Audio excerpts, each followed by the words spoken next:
things are back there. So they're constantly keeping you in communication. That 98% client retention rate that I mentioned doesn't just happen overnight. So what? It takes a lot of effort, a lot of dedication by our people in the back offices to keep our customers satisfied. So why do the other 2% leave?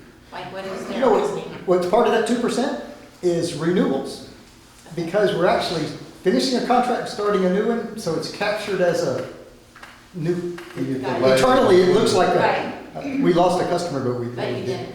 But you know, some of that is just businesses that go under, Okay. or a management change happens, and they want this other provider that they've Which dealt is with a why, long time. and that's really why I asked. They bring because somebody usually in, that's but what happens. I can tell you the annual rate for our previous employer was in the mid-20% per year turnover. That telecom industry is difficult. And if you don't really have a focused team in place to take care of things. And you know, the other thing is we're nimble, we're agile. The size we are, we can do these things, right? And we don't intend to ever be an AT&T or, you know, these. We're going to kind of keep it this regional sized company so that we can deliver that type of customer So the staff would experience. stay on site then, if it moved forward, the staff would stay on site just to confirm that the conversion worked and that there were Oh, no yes, hiccups for until sure. you all were comfortable and. For sure. Are your technicians CJIS certified, or like the police side of it, if they had to come on site, you have to be CJIS certified to go in and work on systems, you know, within that area? I haven't asked that. If you're gonna do city business, you're gonna have to check that for sure. It wouldn't surprise me. I mean, a lot of what we do is, But you said government. municipality, so. You know, I just don't know the answer to that, but it wouldn't surprise me. Is it CT? CJIS. CJIS. Okay. I will get back to you and let you know for sure. I don't want to say something that's. If you're doing business with cities already, you probably are. I would guess That's for just sure. a done deal, but yeah, two things. Yeah.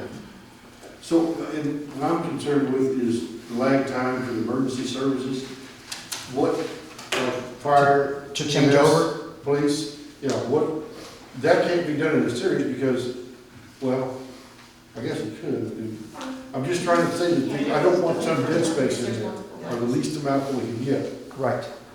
And so there's 3 parties involved, right? The carrier that's losing your numbers, Right. the phone system vendor, and ourselves. And so it takes a lot of coordination and effort. Right. One of the things we do too, before we ever try and do a real cutover, is we do some benchmark testing with some native fake numbers, if you want to call them that, Right, to make sure all the equipment's working right, and that worked. okay. So we do that in advance of the porting, the true porting, to make sure we're not going to have any hiccups or surprises. So, but it does take a little time to migrate all those numbers over. We don't do Saturday and Sunday installations, but if you wanted us to do it towards the end of a day on a Thursday at 5 o'clock or something, you know, we can try and accommodate that. So I think probably. I don't know when there's an appropriate time. Well, there's really, but I would probably say, you know, get with our chiefs and find out, you know, you have up and downs and calls sometimes, but there are some that are a little more prevalent than others. Yeah. And I think, you know, that would be what we probably want to look at. Or even perhaps, you know, one of the workarounds I've done in the past is you contract with an outside entity, right? You forward your main number to them. Right. They've got to be trained to do what y'all do, Yeah. what your law enforcement groups do. I don't know if that would be, We did it like that would be an that. alternative, but it's just a temporary workaround while we're doing the porting, so that absolutely no call never goes unanswered. Right. When we did the correct provider Then what you switch do? over, it was done that way. It wasn't Yeah. increments, You all the reroute? lines never went down at the same You time. reroute for a little bit? No, we didn't have any, well, no, we didn't reroute, they just did certain lines at a time, so we never had any In downtime. other words, they maintain the old, and, you know, it Yeah. did get in series. Let's say you have a range of 06-100 through 07-100. And so you don't wipe out that whole range while you're porting, you do them slowly, maybe a few at a time till you've accomplished that whole entire range of numbers. Right. Okay. Yeah. Okay, I was waiting for you to finish because Mayor and I, we were discussing, what would be, okay, so with what we've got now with what we're dealing with COVID and everything, and a lot of businesses are working remotely, how would Unite handle VPN access with remote desktop systems? That's actually done through Ivan Clayton. Any VPNs that are done, that's on your side of the network. It's not something we would have to help. We would, there's something called DNS, I don't know if you're familiar with that. That's the IP addressing system that we all have nowadays. And so you do have to have Ivan point your network to our DNS. And so as that occurs, and you leave one provider and go to the next provider, there is a period of time where it has to propagate, and it finds those new addresses that he has. It's MX records, there's all these industry jargon, I apologize, I'm using that. But those all have to be done on that data changeover to facilitate all that. But the VPNs, which we all do, I'm working from home primarily, it's kind of fun to get out tonight and see people. Kind of tired of looking at people on just a computer screen. But those VPNs are part of your organization's software things that Ivan manages, the managed service team. Yeah. So it's how quickly the system adapts to the new. Those records that, yeah. Monique, what do you, That's why I mentioned maybe do that like on I don't know if Ivan does Sunday work. Yeah. Well, I guess for me, the two biggest things is that Ivan with our RGP is excellent, and he managed the transfer over when we went to our current provider. So the fact that he recommends them, I'm very comfortable with that. That's the first thing. The second thing is like to kind of put it in perspective from a financial standpoint. Last fiscal year, we spent $41,547 on phone and internet just for the year. So they're talking about less than that for 3 years. Well, that 36,000 was the savings. Oh, That wasn't the annualized one. Yeah. That was the savings that would result. You're talking in the 40s real quick. Our annualized cost, we were at 23. So you're talking about a 3-year savings. That's what Right. I'm saying. Yes. So it's like Yes. 11,000 in a year. That would go to your bottom line after 3 years. 3-year of savings. our I got contract. you. Okay. And we do typically about 6 months prior to the contract expiration, we'll be in negotiations with you to keep you and sweetening the package, and typically over time, like prices improve with our industry anyway. So it's not like you have to wait till the 36th month to redo a contract with us. We'll be doing that in that last portion of the term. so does the current provider have a clause, since they don't have it, do they have a clause that goes to month to month if it doesn't? Yeah, and that's where we Yes. are now. Our contract Right. expired with them already. But so that's what I'm saying, we're at just- any point, do they come back and say, no, we're not gonna continue month to month in the event that there's a Now that I delay? need to look at. Okay. I will check that. I only ask Yeah. because if we're not, if a decision's made and it's not ready on this end, Right. then we would be without. Yeah, and I would hate that we would get stuck into another agreement. Right. That wouldn't happen. I can tell you from my experience, I've brought a lot of customers over from other providers.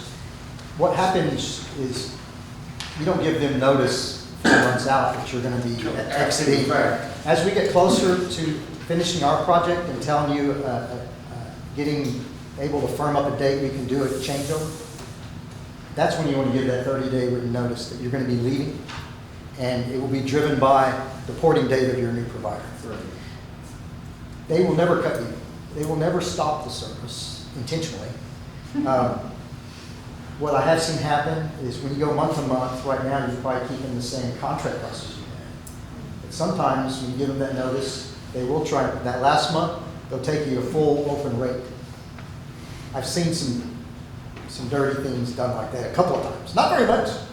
But sometimes they sting you on that last one because you're exiting, you're leaving, their organization. It's very rare. I'm not trying to put fear in you or anything. But they would never just totally disconnect your service and leave you Not, without sure. writing anything. But there may be an upcharge that last month. Maybe there's outages all the time. Once you give them the notice that you're leaving. But I think I've seen that happen like twice in my over 10 years. Does anybody else have any questions? All right, no need? No? All right, well, Okay.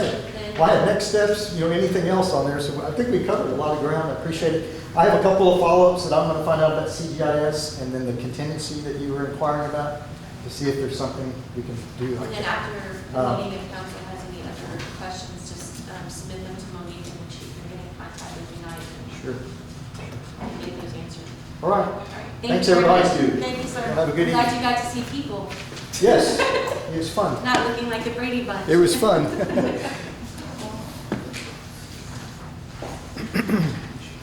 Thank you. You know, the bad thing is, the disinfectant is not bad, it's the scent. Jeez, We'll try to get some new that'll stuff. make an insect just run.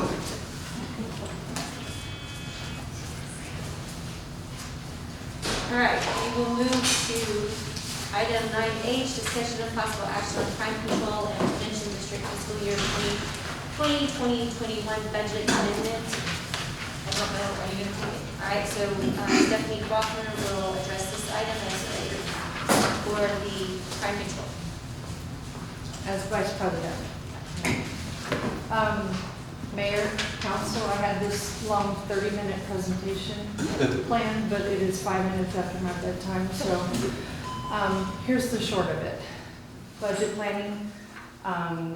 As part of our budget planning, we hinged on the fact that we thought council would be able to fund 2 vehicles for the police department.